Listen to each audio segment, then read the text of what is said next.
Furacão, a maior tempestade da Terra. Uma força irresistível, um vento de poder destrutivo assombroso.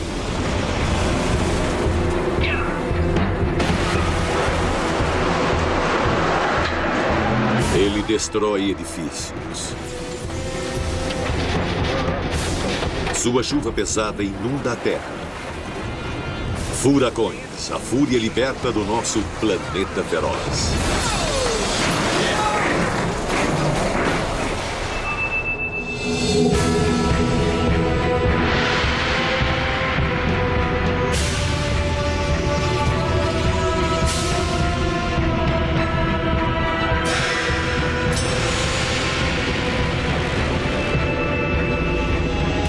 Planeta feroz. Furacão.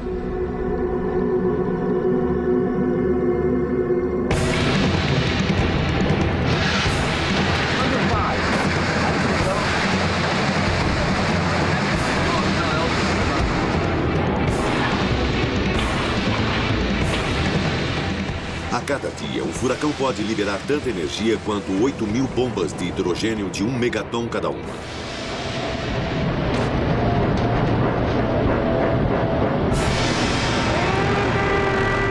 Um furacão pode ter 1.600 quilômetros de uma ponta a outra. Ele gera chuvas torrenciais. O recorde é 101,6 centímetros em 24 horas. Os furacões são uma das forças mais devastadoras do nosso planeta.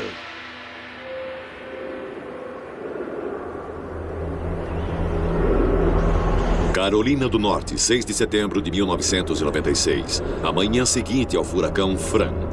Em uma só noite, a tempestade gerou 3,2 bilhões de dólares em danos. 27 pessoas morreram. Casas foram despedaçadas por ventos de até 209 km por hora. Uma vaga de 3,5 metros no nível do mar inundou o litoral. Em 1996, em apenas 4 meses, 3 furacões atingiram a costa sudeste da América do Norte, causando danos de 3,5 bilhões de dólares e matando 41 pessoas. O furacão Fran foi o último de 3 furacões e, de longe, foi o mais violento. Nossas câmeras seguiram todos eles.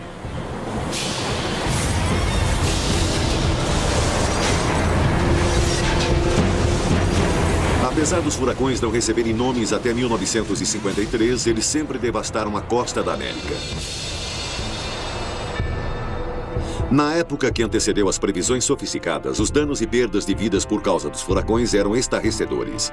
O furacão que atingiu Galveston, no Texas, na tarde de sábado de 8 de setembro de 1900 foi o pior desastre climático que já atingiu a América. Thomas Edison usou uma de suas câmeras de filmagem mais recentes para registrar os resultados. Estima-se que tenha havido 12.000 mortes. A maioria se afogou na maré montante.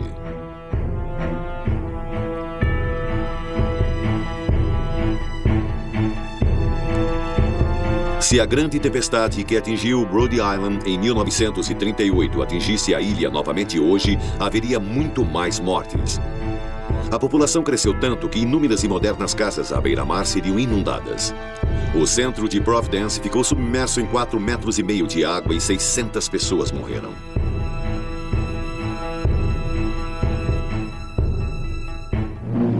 Estas primeiras imagens mostrando a devastação do furacão Flora na ilha do Haiti foram feitas de um helicóptero enquanto a ilha era fustigada pela tempestade.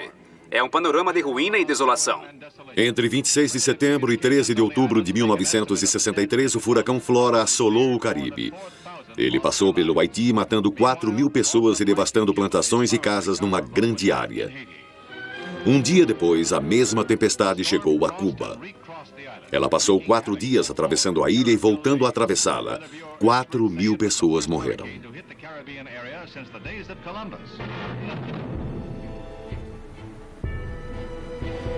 O furacão Camille atingiu o Mississippi e a Louisiana com ventos de 322 km por hora, talvez até mais. Provavelmente foi o vento mais rápido já provocado por um furacão.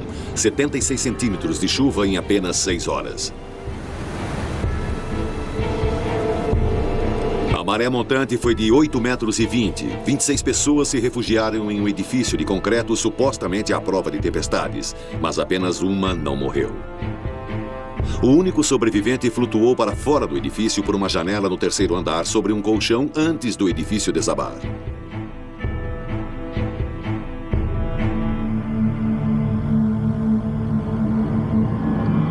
Depois, nos anos 70, os satélites começaram a fazer previsões do tempo muito mais precisas, mas ainda assim nada podia deter os furacões. O furacão Gilbert, em 1988, foi enorme. Ele cobriu a totalidade da metade ocidental do Caribe e grande parte do Golfo do México. A menor pressão já registrada de um furacão foi no olho do Gilbert. Quando ele investiu, foi o furacão mais forte a atingir a Terra em 19 anos.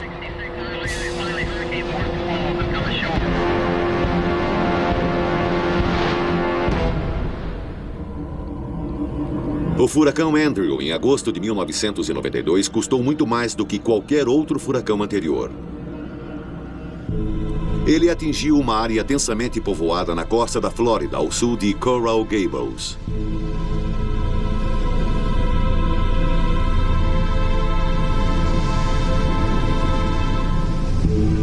O Andrew destruiu tudo em seu caminho e depois passou através do Golfo para atingir New Orleans 2 dias depois. Ano após ano, os furacões investem com incansável força, trazendo tragédia e devastação ao nosso planeta. É um grande incentivo para a ciência compreendê-los e prever a sua rota para ajudar as pessoas a escaparem à sua fúria.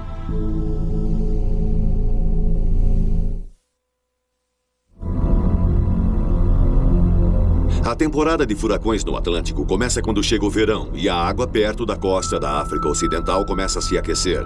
Tempestades se desenvolvem em terra e depois tomam o rumo do mar.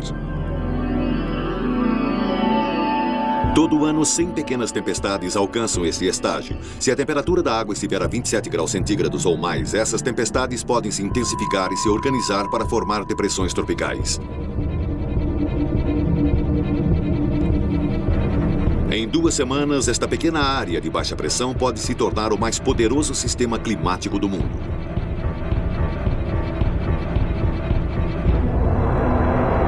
O oceano mais quente aquece o ar úmido, fazendo com que ele se eleve e depois a água contida no ar se condensa para formar nuvens. O ar abaixo é levado para cima ainda mais rapidamente, aspirando mais ar por baixo. O novo ar se espirala. Ele também sobe, aspira mais ar e o sistema fica cada vez mais forte. Este é o motor que impulsiona o furacão. Enquanto os ventos alísios empurram todo o sistema para o oeste através do Atlântico, a espiral se estreita e a tempestade torna-se ainda mais poderosa. Uma coluna de ar limpo se desenvolve. Este é o olho da tempestade. Aqui, correntes ascendentes cercando o olho são equilibradas pelo ar que volta para dentro do olho. Em algum lugar do Atlântico, quando os ventos excedem 119 km por hora, a tempestade se torna um furacão.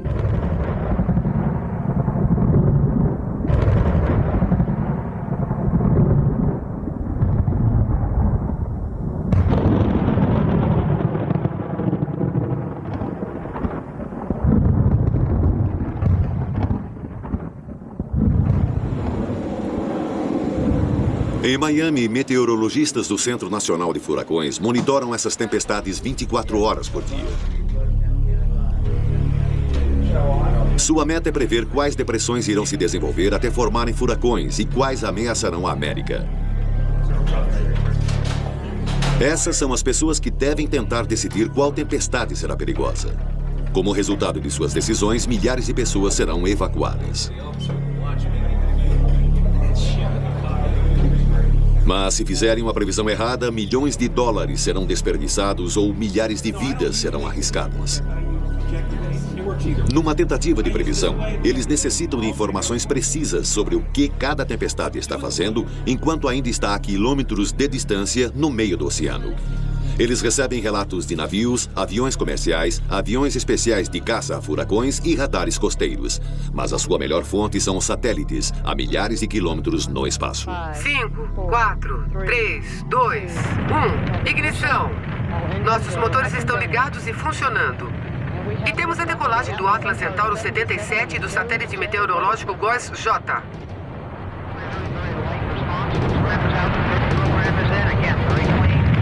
As mais novas armas para a monitoração das tempestades são os satélites ambientais operacionais geoestacionários, ou GOES. Esses satélites mantêm uma órbita estacionária 36.210 quilômetros acima do Equador. Suas câmeras podem escanear a parte visível do globo, gerando imagens com luz normal e infravermelha a cada 30 minutos. Eles usam as imagens para procurar por redemoinhos de nuvens se afastando em espiral do Equador.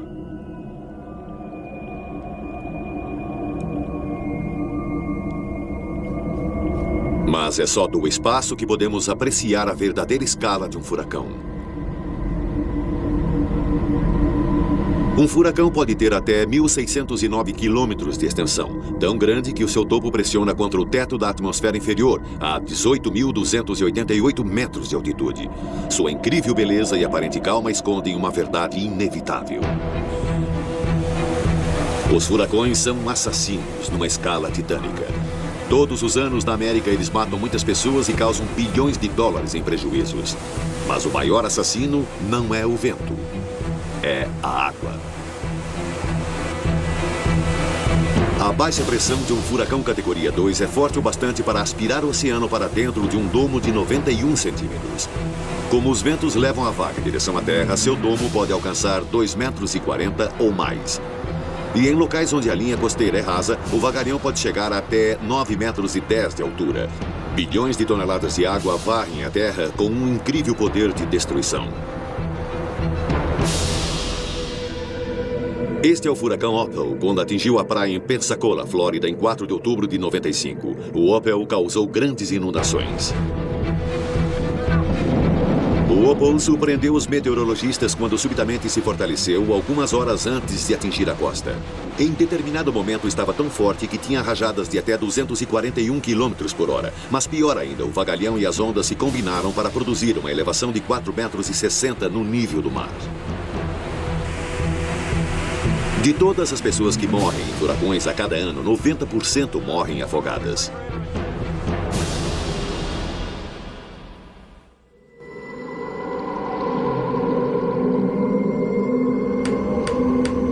É difícil e perigoso estudar os efeitos de um furacão de verdade. Mas um túnel de vento de um laboratório pode recriar com segurança as condições que existem no coração da tempestade. Ligue o interruptor e você cria um furacão artificial. Furacões são divididos em 5 categorias. A categoria 1 chega até 148 km por hora. Os danos maiores são causados às árvores e folhagens. Um pouco mais do que isso, e as telhas de madeira recobertas de asfalto começam a balançar.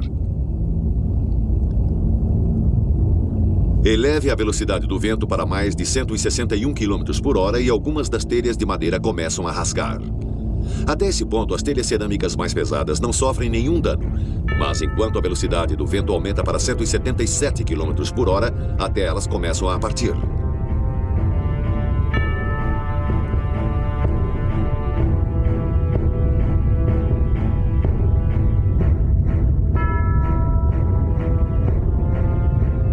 O vento no túnel agora está a mais de 177 km por hora, o maior limite de um furacão categoria 2. Um ser humano mal pode caminhar contra o vento, como este dublê que participou da simulação. Em câmera lenta, pode-se captar o poder destrutivo do furacão. O ar se enche de destroços. Até mesmo uma lata de lixo se torna um míssil mortífero. A 179 km por hora, ela se torna uma tempestade categoria 3. Essas telhas cerâmicas já foram arrancadas há tempos. Surpreendentemente, as telhas de asfalto flexíveis ainda estão no lugar. Eles agora estão experimentando toda a força de um furacão de categoria 4, mais de 209 km por hora. O vento sopra com força destrutiva. Ele força o ar para fora de seus pulmões. Nosso dublê só consegue suportar por 15 segundos. Sem o seu cabo de segurança, ele teria sido lançado ao ar. Em todo o mundo, furacões matam milhares de pessoas todos os anos. São os ventos assassinos. Somente em torno do Atlântico e em partes do Pacífico, eles são chamados de furacões. Em países diferentes, eles recebem nomes diferentes. No oeste do Pacífico, os furacões são conhecidos como tufões. Os tufões frequentemente são mais fortes do que os furacões do Atlântico, porque existe uma área maior de oceano aquecido a atravessar para que a sua força chegue ao máximo.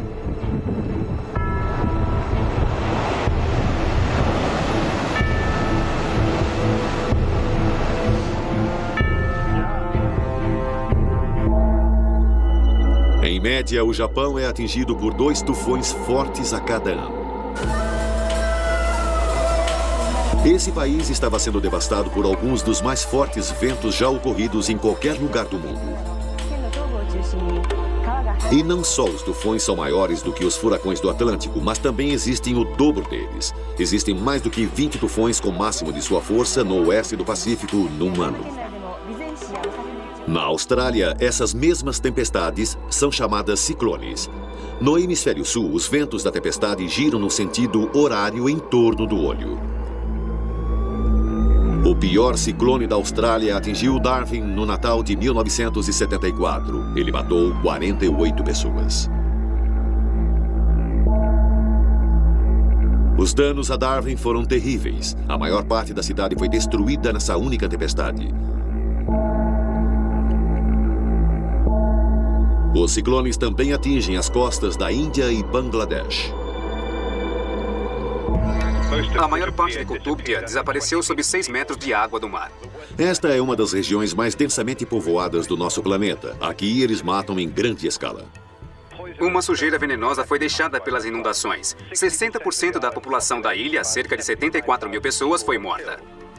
Bangladesh, devido à sua geografia, corre maiores riscos.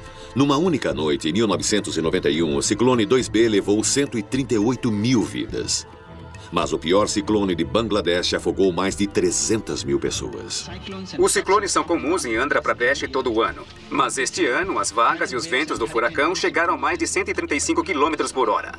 Também na Índia, os ciclones são regulares e devastadores. Como em Bangladesh, a terra aqui é plana e os ventos dos ciclones provocam grandes inundações. Os ciclones também podem destruir as vidas daqueles que sobrevivem. As tempestades arruinam plantações e destroem casas.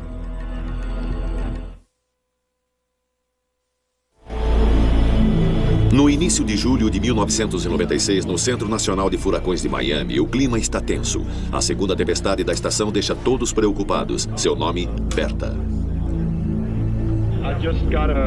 Acabo de receber mais um relatório dos aviões. Estão me passando agora. E encontramos ventos de 200 km por hora. Parece que Berta irá atingir a costa do Atlântico. Os meteorologistas precisam tomar decisões críticas. As perguntas essenciais são, precisamente quando e onde ele irá atacar? E o mais importante, qual será a violência do furacão? Enquanto viajava, Berta começou a perder o seu formato. Ele fez uma curva para o norte como a maioria dos furacões e parecia que a Carolina do Sul estava em seu caminho. Mas apenas os dados dos satélites não podem dar aos meteorologistas informações suficientes para suas previsões. A única maneira de obter detalhes precisos é estar lá. Vou deixar você acompanhar pelo radar até alcançarmos os ventos mais fortes e depois conversaremos. Este é o trabalho do 53º Voo de Reconhecimento Meteorológico da Força Aérea Norte-Americana, os caçadores de furacões. Volte pelo sudoeste, Bob. Então passaremos pelo noroeste até... Eles podem voar diretamente pelo centro de um furacão para coletar dados. Sua informação ajudará os meteorologistas a fazerem previsões mais exatas e aumentar a segurança das comunidades ameaçadas. Aquela posição para onde você vai é o pequeno símbolo vermelho de furacão, bem aqui. Parece que está a uns 241 quilômetros do Cabo Canaveral, leste do Cabo Canaveral. E se você andou assistindo o Canal do Tempo ou outro qualquer, você percebeu que a tempestade cobre uma área deste tamanho aqui. A tempestade agora está paralela à costa da Flórida e é isso que esperamos que continue fazendo agora. A decolagem será aproximadamente às 3h30, hora local de hoje. E você vai voar num C-130, prefixo 967. Os caçadores de furacões observavam Berta de perto há vários dias em 3 aviões em turnos de 12 horas. A tripulação acompanharia Berta constantemente até que atingisse o solo ou se dissipasse e o perigo passasse.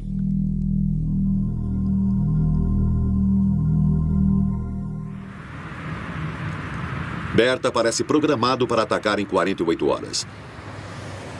Para os meteorologistas, a mídia é a única maneira de emitir os avisos. No centro de furacões, uma sala inteira é reservada para a mídia. Todos os especialistas achavam que Berta iria se virar para o norte. Mas o centro de furacões ainda não sabia exatamente onde Berta atingiria o solo e estavam ficando sem tempo. Ao sul de Wilmington, Carolina do Norte. E assim, eles emitiram um aviso ao longo da costa, do meio da Flórida até a Carolina do Norte. Se não o fizessem, não haveria tempo bastante para uma evacuação. Todos os anos, muitas pessoas fogem só para descobrir que o furacão atingiu outro lugar. Mas para outros, a fuga salva suas vidas. Prestem atenção. Uma evacuação obrigatória. 11 de julho, 4h30 da manhã. Berta estava a cerca de 30 horas de atingir o solo. Os caçadores de furacões dirigiram-se para a tempestade para seu primeiro voo através dela. Berta agora estava a 322 quilômetros da costa da Geórgia e a velocidade dos ventos em seu centro caiu para 129 quilômetros por hora. A tempestade estava viajando em direção à Terra a 14,5 quilômetros por hora. O trabalho dos caçadores de furacões agora era de se assegurarem que a tempestade não fizesse mudanças de última hora. Na Carolina do Sul, a evacuação já havia começado há 24 horas. Os meteorologistas estavam quase certos de que o ataque mais violento de Berta seria ao longo da costa, centralizado na praia de Myrtle. A área da evacuação estendeu-se por 193 quilômetros ao longo da costa. Para ser preparado e evacuado, cada quilômetro e meio custou $200 mil. O custo de uma previsão imprecisa pode ser enorme. Evacuações obrigatórias foram emitidas para todas as nossas praias. Estas são imagens da praia de Wrightsville, onde os residentes estão sendo evacuados. Os caçadores de furacões preparam-se para mais um voo pelo coração da tempestade. Seus aviões têm 10 anos de idade. Este avião provavelmente voou através de furacões mais de 300 vezes. O destino final de Berta não era mais a questão. Ele iria atingir o solo. Mas as informações que os caçadores de furacões reunissem poderiam ajudar os meteorologistas a prever sua força e a hora da sua chegada com maior precisão.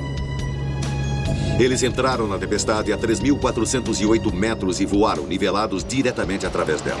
Veio por aqui, atingiu a tempestade, saiu por ali a 241 quilômetros, entrou e estacionou bem ali. Em cada voo, eles passam pelo furacão pelo menos 3 vezes em direções diferentes. 3.408 metros abaixo, as ondas estão ficando enormes.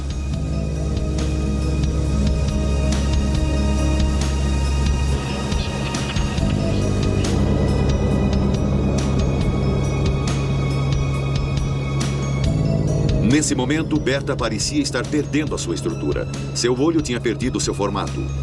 Enquanto eles voltavam para a terceira passada, o redemoinho no coração da tempestade estava visível 80,5 km para a esquerda.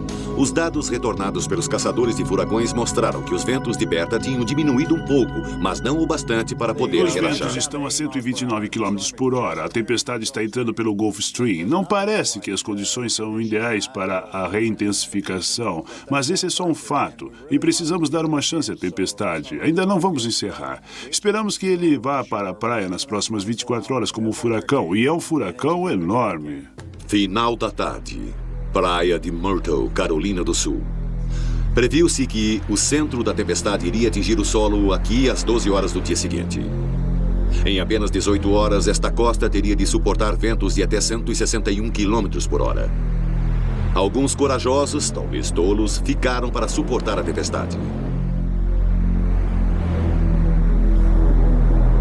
Em algum momento durante a noite, as primeiras ondas de chuva chegariam.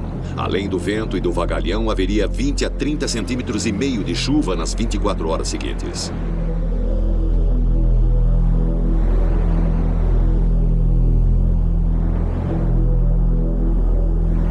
A maior parte da praia de Myrtle agora estava deserta.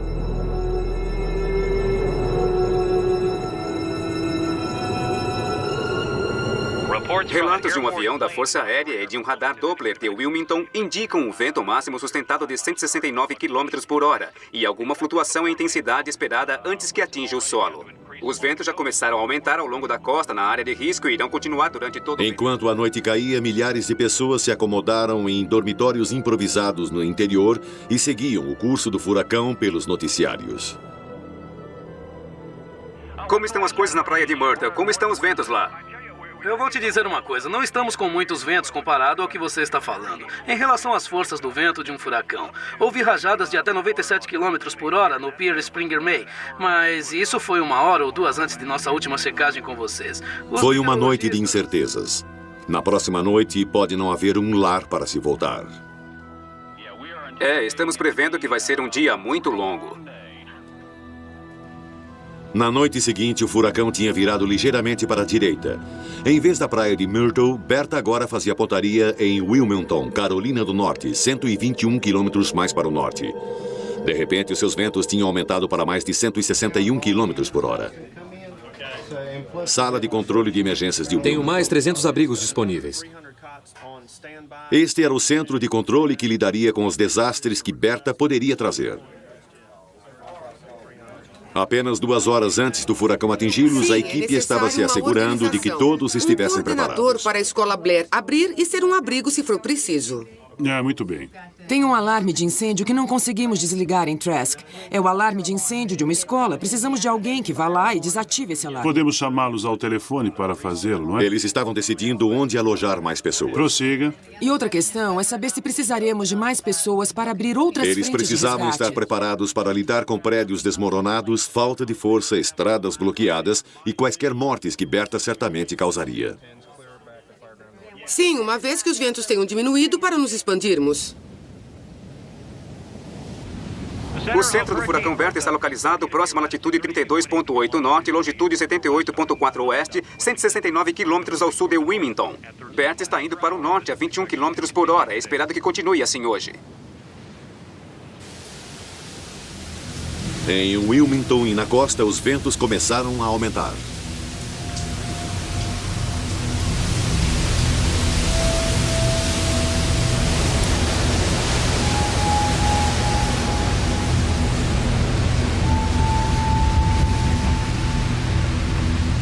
Está se movendo ao norte do leste em direção à costa. Ele deve atingir o solo nas próximas 2 horas. Seus ventos se mantêm a 169 km por hora e ele avança a cerca de 21 km por hora. Sexta-feira, 12 de julho, a cabeça do furacão Bertha atingiu a terra no Cabo do Medo.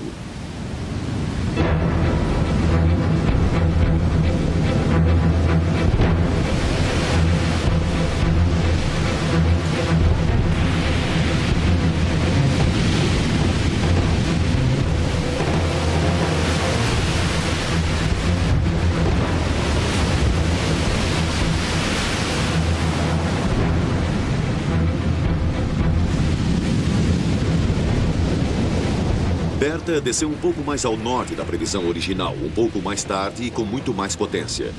Felizmente, essa faixa da costa tinha sido evacuada. O tempo dos preparativos agora estava terminado. Nas 5 horas seguintes, o furacão Bertha faria o pior.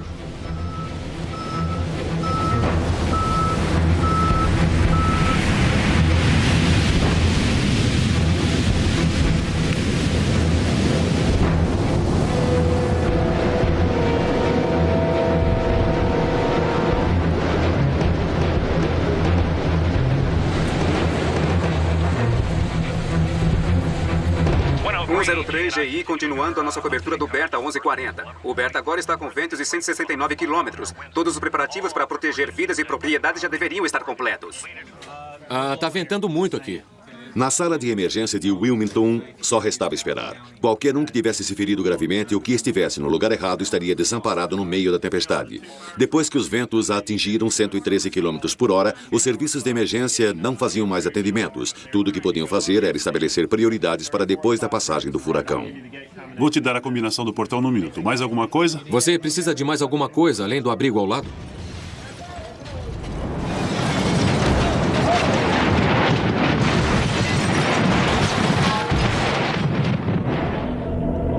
O radar mostra como Bertha atingiu a costa com um golpe oblíquo. Levou algum tempo para os ventos mais fortes chegarem à praia. Eram apavorantes e mortíferos. Como sempre, os ventos mais fortes e as maiores inundações foram ao norte do olho. Surfer City, 40 quilômetros para o norte, perdeu seu pier. Várias casas perderam seus telhados. Já há muitos danos. E a tempestade, infelizmente, se pudéssemos acreditar nos meteorologistas, nem chegou para valer. Com um vagalhão de 1,80 m, o mar começou a invadir a terra.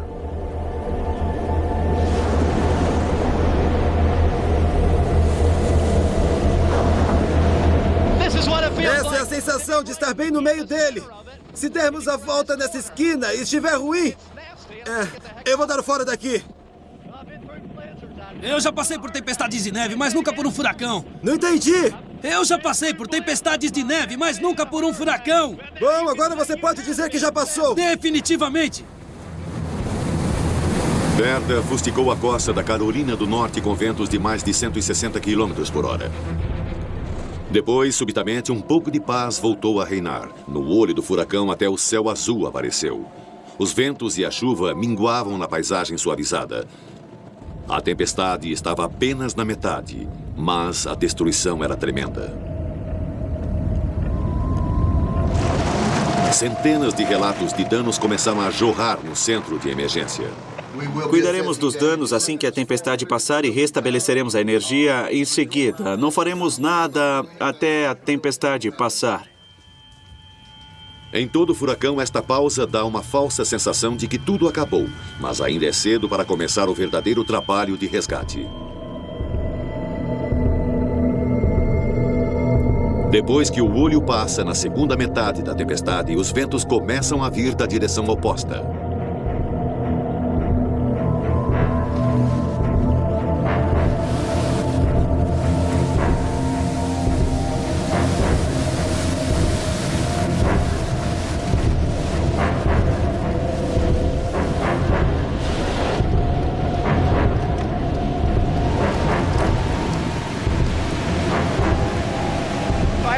Não tenho ideia do que os ventos estão fazendo agora, mas as condições são muito sérias. Esta pode ser a nossa última reportagem ao vivo, porque acho que não vamos conseguir passar por isto. O vagalhão era de 1,80 m, mas Berta atingiu a praia na maré baixa, então seu efeito foi menor. Se tivesse vindo durante a maré alta, a onda teria 1,20 m a mais. Mas os furacões podem disparar um outro perigo. O Centro Meteorológico emitiu um alerta de tornado para os seguintes condados da Carolina do Norte: Brunswick, New Hanover, Pender, Robinson e Columbus.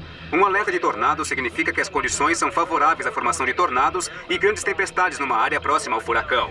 As pessoas nessas áreas devem ficar atentas às condições climáticas ameaçadoras e aos relatos de possíveis alertas.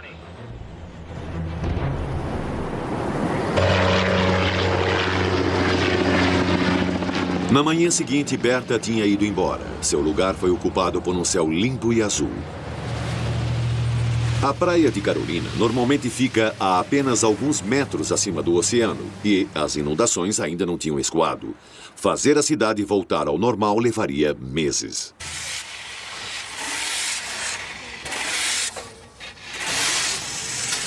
Agora era a hora de limpar tudo, com o auxílio do que pudesse ser encontrado. Em apenas 24 horas, Berta dizimou 80,5 km da costa da Carolina do Norte. O furacão levou enormes quantidades de areia continente adentro, deixando uma trincheira de 91 centímetros na praia.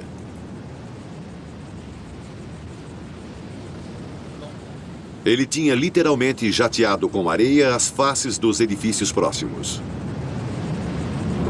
Berta foi o primeiro furacão da temporada de 1996 a atingir a Terra. Ele causou 170 milhões de dólares em prejuízos. Os furacões podem transformar uma simples prancha de madeira em um míssil destrutivo.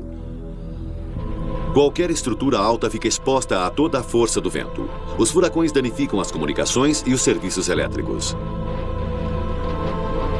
As estradas estão bloqueadas, atrasando os esforços das equipes de emergência. Muitas estradas podem estar completamente destruídas.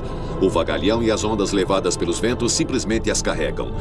A maré montante inunda a costa. Um furacão pode deixar barcos encalhados em terra acumulados em uma pilha valiosa.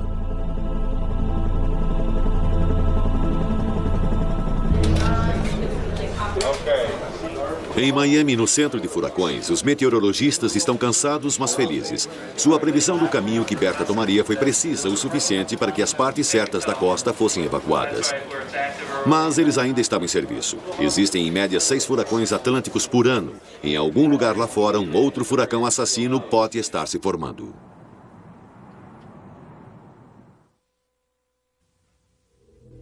O outro furacão a representar uma ameaça foi o Edward. A maioria dos furacões do Atlântico descem pelo Caribe e depois fazem uma curva para o norte. O desafio é prever o grau de sua curva.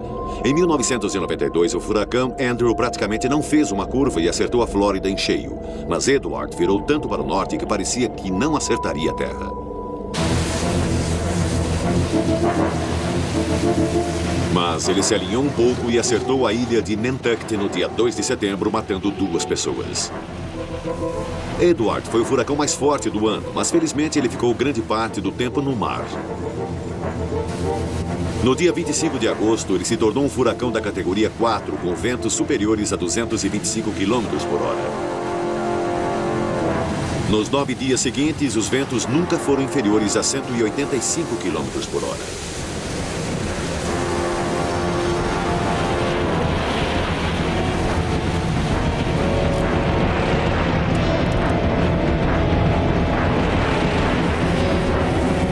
Na escala geral dos furacões, nem Bertha nem Edward causaram danos excessivos. Até a metade da temporada dos furacões de 1996, a América tinha tido sorte. Mas então, logo após o Edward, veio Fran. Enquanto o caminho de Fran fez uma curva para o norte, a tempestade cresceu e os ventos aumentaram. Quando ele atingiu a terra em 5 de setembro, seus ventos rajavam a 209 km por hora. E por azar do destino, Fran atingiu a mesma faixa da costa da Carolina do Norte que Bertha tinha atingido apenas 8 semanas antes.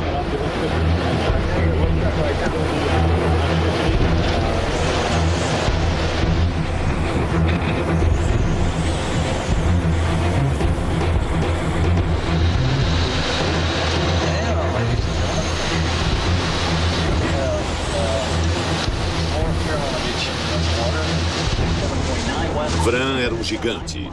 Ele atingiu a costa às 8h45 da noite do dia 5 de setembro, na quinta-feira após o feriado do Dia do Trabalho.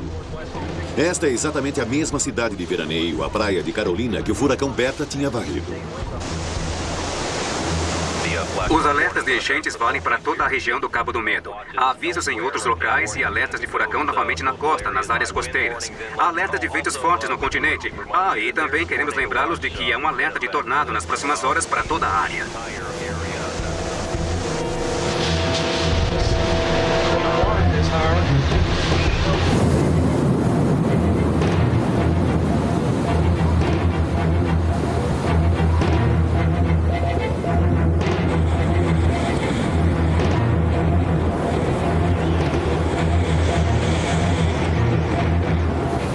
Além de seus ventos fortes, o vagalhão era de 2,40 metros a 3,70 metros e foi isso que causou os maiores danos.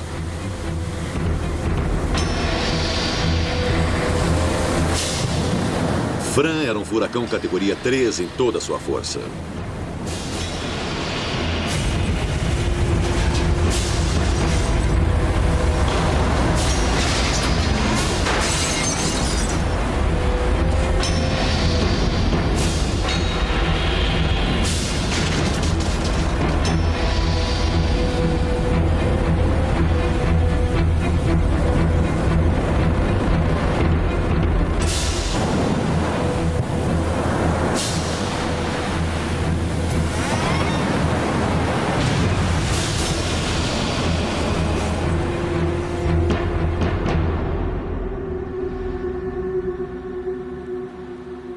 Fran matou 27 pessoas.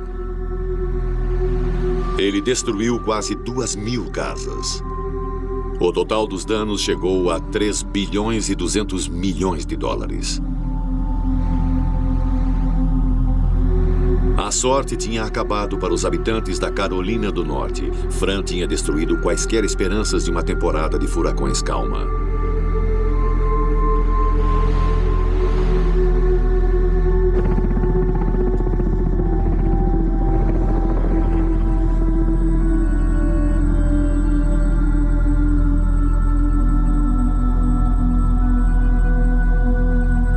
Na manhã seguinte, Fran fazia as manchetes. Vou levá-los para a área da destruição e vocês podem ver que ainda há áreas inundadas aqui na praia de Carolina. Tudo isto está associado ao vagalhão. O furacão trouxe ventos muito fortes e aqui estão as evidências disso. Este é o telhado de um edifício que foi arrancado. Parece ser um hotel. E vocês podem ver aquele quarto ali, onde se pode ver pedaços do telhado e de madeira que caíram sobre a cama. Também muitos barcos foram varridos para a terra. Estamos perto da costa e essa inundação tem 400 metros. Pode-se ver que muitas das casas perderam as suas telhas. Algumas das casas estão construídas sobre estacas e podem ter ficado acima da maré montante. Mas como vocês podem ver por essas imagens, os cabos de energia nesta área estão funcionando. Ali vocês podem ver a parte de cima de um posto de gasolina que foi arrancada pela força dos ventos. Os danos aqui poderiam ter sido muito maiores, mas este é um exemplo claro do que é a fúria da Mãe Natureza.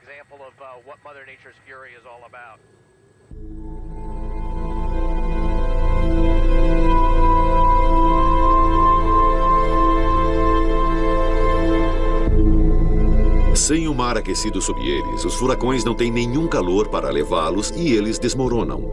Mas são tão poderosos e vastos que eles levam dias para se dissipar até na Terra. Fran continuou indo para o norte continente adentro, em direção ao Washington, D.C., e só então começou a dissipar. 24 horas após ter atingido a Terra, Fran passou sobre Washington e despejou os restos molhados da tempestade em toda a área. Em apenas algumas horas, 10 centímetros de chuva se precipitaram sobre a capital e até 36 centímetros em áreas remotas.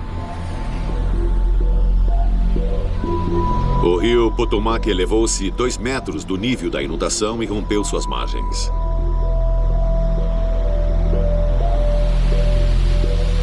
As ruas, a apenas alguns quarteirões da Casa Branca, estavam bloqueadas com sacos de areia.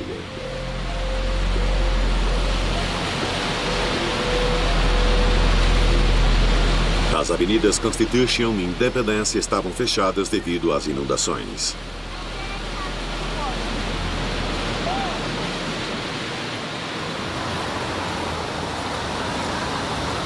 Fran causou algumas das inundações mais destruidoras que Washington já viu. Satélites gravaram toda a temporada de furacões atlânticos de 1996. Aqui, condensados em 30 segundos, está todo o clima de julho a outubro. 9 furacões se formaram, 6 eram de categoria 3 ou superiores, a maior quantidade desde 1961, mas só 3 atingiram a América. Eles levaram 41 vidas. A maioria dos anos costuma ser pior. Os cientistas gravaram os caminhos dos furacões atlânticos por mais de 100 anos. É uma poderosa lembrança visual da dificuldade de prever esses apavorantes sistemas climáticos. A maioria dos furacões vem do oeste atravessando o Atlântico e faz uma curva para o norte enquanto se aproximam da América. Os detalhes estão tão complexos que usar esses registros para decidir onde o próximo furacão irá parece ser impossível.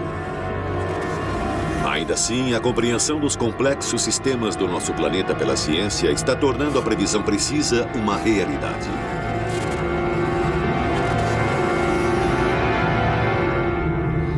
As previsões de furacões ficam mais precisas na razão de mais ou menos 1% ou 1,5 km por ano.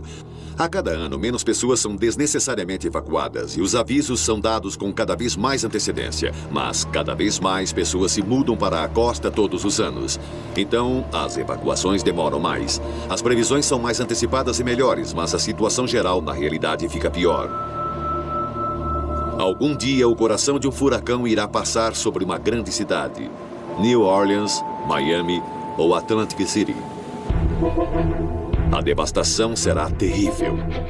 Mas é certo que os furacões futuros irão trazer mais danos e mais mortes ao nosso planeta feroz.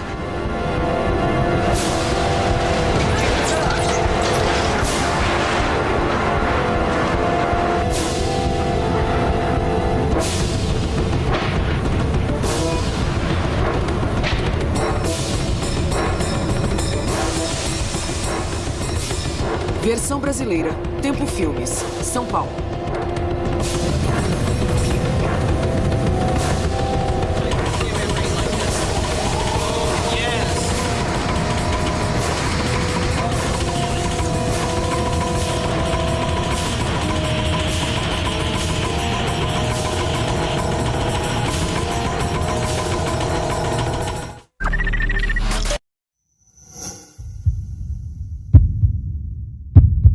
Jovem Pan.